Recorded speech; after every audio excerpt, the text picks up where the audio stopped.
La llegada de Donald Trump a la presidencia de Estados Unidos ha crispado el orden internacional. Desde la óptica geopolítica, este posible paréntesis de la historia pudiera capitalizar las oportunidades para que China tome los espacios que deje la política exterior de Donald Trump en Estados Unidos y pueda sacar ventaja de este desorden global. Desde su llegada al poder, las fuerzas trumpistas han buscado desquiciar el comercio si es que les resulta deficitario. Este es el caso de Estados Unidos con China, con Japón, con Alemania, pero también con México. No olvidemos que el equipo de Donald Trump y él mismo decidieron abandonar el llamado TPP, pero también hoy enfrentamos en México la amenaza de la salida del Telecán ante su proceso modernizador. Yo creo que ahorita el sistema internacional está bajo la égida de una multipolaridad. No se puede decir que hay un solo hegemón. Los hegemones están totalmente divididos. Hay hegemones de carácter militar, hay hegemones de carácter nuclear, hay hegemones de carácter económico. Entonces, no podemos decir que China va a ser la potencia del siglo XXI de manera integral, ¿no? Es una potencia, pero necesita tener complementariedades en el marco de las economías emergentes. No se puede desfasar como una hegemonía porque también estaría como un actor protagónico en el sistema internacional y sería un rival para los Estados Unidos de Norteamérica.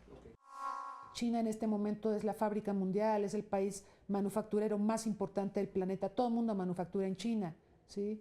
Y China ha logrado hacer al mundo más dependiente de los chinos. Esa ha sido la fórmula mágica. China en este momento o es el primero o es el segundo o tercer socio comercial de prácticamente todas las naciones del mundo. Es más, es el primer socio comercial de Estados Unidos sin TLC, ¿no? Desplazó a Canadá.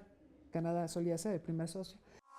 Con todo lo que está sucediendo con Trump en la presidencia de Estados Unidos, el mundo sí está buscando un discurso alternativo y está buscando opciones a este creciente aislacionismo de la administración Trump y voltean a ver a los BRICS. O sea, los BRICS tienen, digamos, la mesa puesta para proyectar algunas iniciativas para lidiar con los principales desafíos globales. A mí me parece que estos desafíos pues incluyen, por supuesto, los temas de seguridad, la crisis en Medio Oriente. Ciertamente lo de Corea del Norte va a ser un tema a debatir porque la cosa se está complicando mucho en esa parte del mundo y por supuesto los miembros de los BRICS hablarán de la administración de Trump y de la necesidad de un liderazgo en el mundo. La reunión es importante, pero hay que entender que es una reunión anual, los BRICS. Y esta reunión lo que busca también es formar ejes de poder. En particular, esta es más importante que las anteriores porque esta ya es en el contexto de los proyectos de nacionalismo extremista, nativismo que plantea Estados Unidos y que por cierto intentaba replicar Francia con Marine Le Pen y obviamente no se concretó porque ganó Emmanuel Macron la presidencia de Francia y que todavía no sabemos lo que pasará en octubre con las elecciones en Alemania, que es otro tema, que no se reelija Angela Merkel y que esto cambie también el panorama, pero entre tanto el mensaje a Trump sería, yo creo, una relación de México particularmente con los BRICS para fortalecer un poco la posición de México y que pudiéramos hablar eventualmente en el futuro de un BRICS, de una inclusión de México. Hay acercamientos con China, como los hay también con Japón. Ante el deterioro de la relación de México con Estados Unidos por la llegada de la furia nativista, populista y antiglobalizadora de Donald Trump, México está obligado a evaluar otras opciones para favorecer la diversificación de sus mercados de exportación. En este dictado, las economías emergentes de los países BRICS juegan un papel central. Sobre todo Brasil, que le puede exportar a México granos y productos agrícolas para reducir la dependencia de Estados Unidos, o bien Sudáfrica, el primer socio comercial de México en el continente negro. Por su parte, las relaciones de México con la India han escalado hacia una asociación estratégica. Según datos de la presidencia mexicana, el intercambio comercial creció 288% entre 2005 y 2015, siendo que India se ha convertido en el 12º socio comercial de México en el mundo y el 6º en Asia-Pacífico, aunado a su condición de país observador de la Alianza del Pacífico. Sí, el mensaje sería, Trump, oye, tenemos que diversificarnos, ¿no? Y además, no apostarle o seguirle apostando al Telecán. O pensar que el Telecán es la única solución, porque además México tiene 12 tratados de libre comercio con 46 países, más el acuerdo con Japón, ¿no? Entonces, Estados Unidos solo representa un tratado y más del 80% del comercio es con Estados Unidos. Y los demás países con los que ya se firmó tratado, ¿qué? En vez de eso, el gobierno mexicano ha pensado en un tratado con Turquía. ¿Y los demás que ya se tienen firmados, qué? ¿Con China no hay tratado? Bueno, pero ¿por qué no intensificar con los que ya se tiene, diversificar las relaciones aprovechando la gran coyuntura y este planteamiento de Trump de eliminar ese tratado y volver a un punto de inicio, ¿no? Más benéfico aparentemente para los Estados Unidos? Es difícil que México, vea a otro lado que no sea el norte, ¿sí? Y de hecho toda nuestra infraestructura, nuestro comercio, prácticamente nuestro pensamiento está dirigido a Estados Unidos, lo cual es muy triste porque somos uno de los únicos 17 países bioceánicos del mundo, ¿sí? Deberíamos mirar a Europa sin ninguna dificultad y deberíamos mirar a Asia, naturalmente. Pero nuestro comercio con Asia o con Europa es significativamente menor vis-a-vis Estados Unidos. Tenemos a un país como Chile que mira a todas partes. De hecho, si tú revisas la estructura del comercio exterior de Chile, Chile tiene un tratado de libre comercio con China, por ejemplo, y con Corea del Sur. Y 30 es su comercio, 30 con Europa, 30% con América del Norte, 30% con Asia. Es mi ideal, o sea, Chile sería mi ideal para que si, por ejemplo, hay recesión en Asia, pues como tengo mi relación comercial diversificada, tengo de dónde asirme.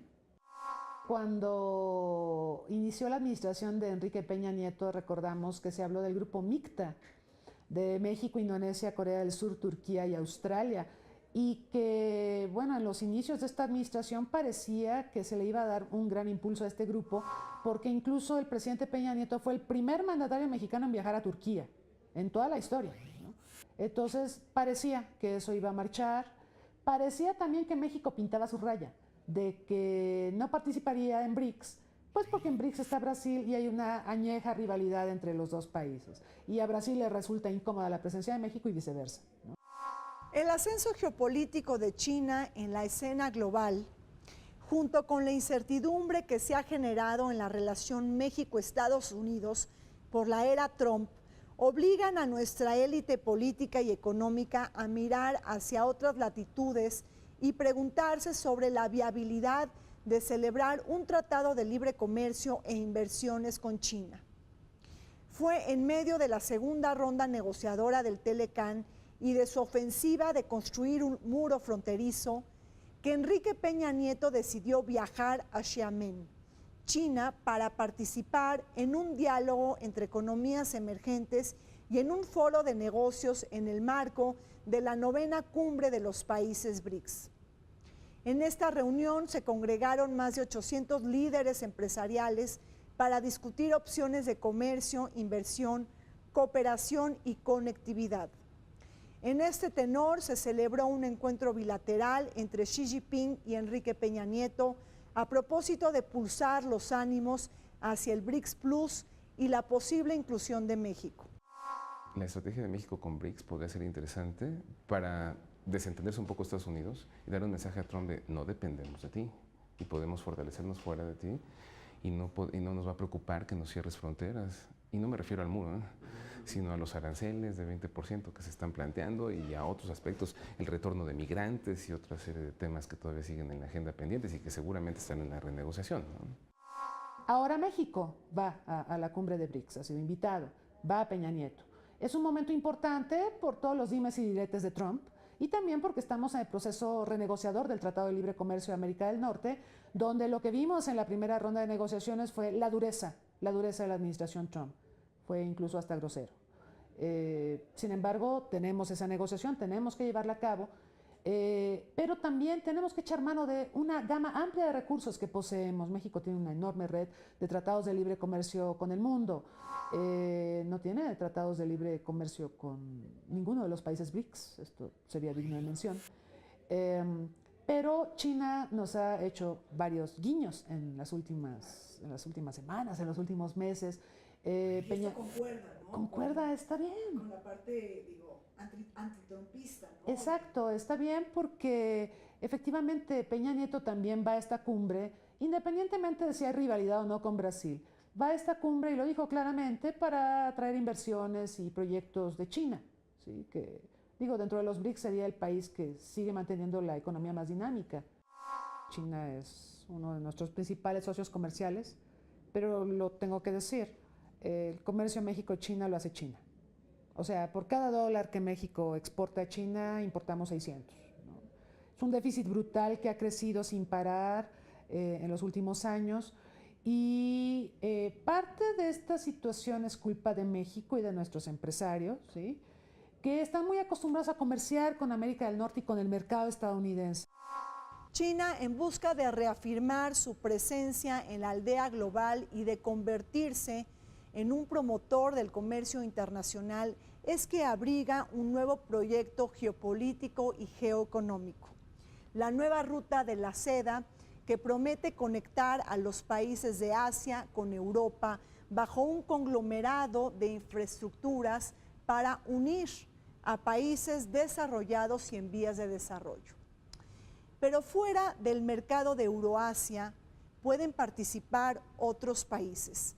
México ha mostrado interés de hacerlo en este nodo geopolítico global. Al parecer, Brasil, Perú y también Chile prometen sacar ventaja de ello. Yo lo que veo con el proyecto de la nueva ruta de la seda es un reposicionamiento de China en un continente donde tenemos demasiadas potencias en las que cada una quiere definir su esfera de influencia. De verdad, Asia es el continente con más potencias mundiales. Está Rusia, está Japón, está India con su aspiración a ser gran potencia y está China. Entonces son demasiadas, ¿cómo decirlo? Demasiados poderes que están contrapesándose y están luchando por delimitar esferas de influencia. De todos los que acabo de mencionar, de estos cuatro, quizá los mejor posicionados serían Japón y China. Y Japón y China tienen una rivalidad ancestral, como recordamos. Hay una historia de la ruta de la seda, una historia antiquísima que ahora China pues busca retomar.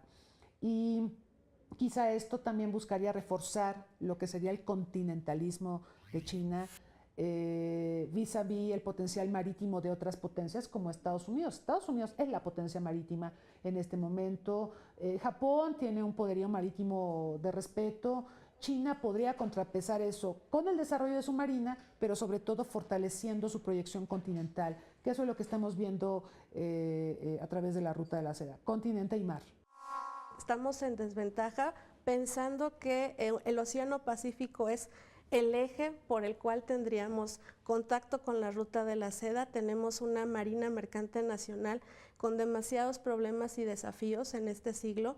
Entonces, mientras nosotros no tengamos la infraestructura de desarrollo que permita tener un intercambio competitivo de bienes y servicios, difícilmente nos vamos a poder insertar en esta ruta de la seda. Necesitamos, desde mi punto de vista, hacer una reconfiguración de muchas situaciones que están dentro de nuestro país y una de esas es la Marina Mercante Nacional. Y entonces el papel que va a tener en el marco de los BRICS va a ser de alinearse a lo que va a ser la agenda de este 13 al 5 de septiembre, que es hacer una evaluación de cómo han estado estos mecanismos de financiamiento al desarrollo en infraestructura de las economías emergentes o de los países en desarrollo y velar por las complejidades que tiene a nivel interno.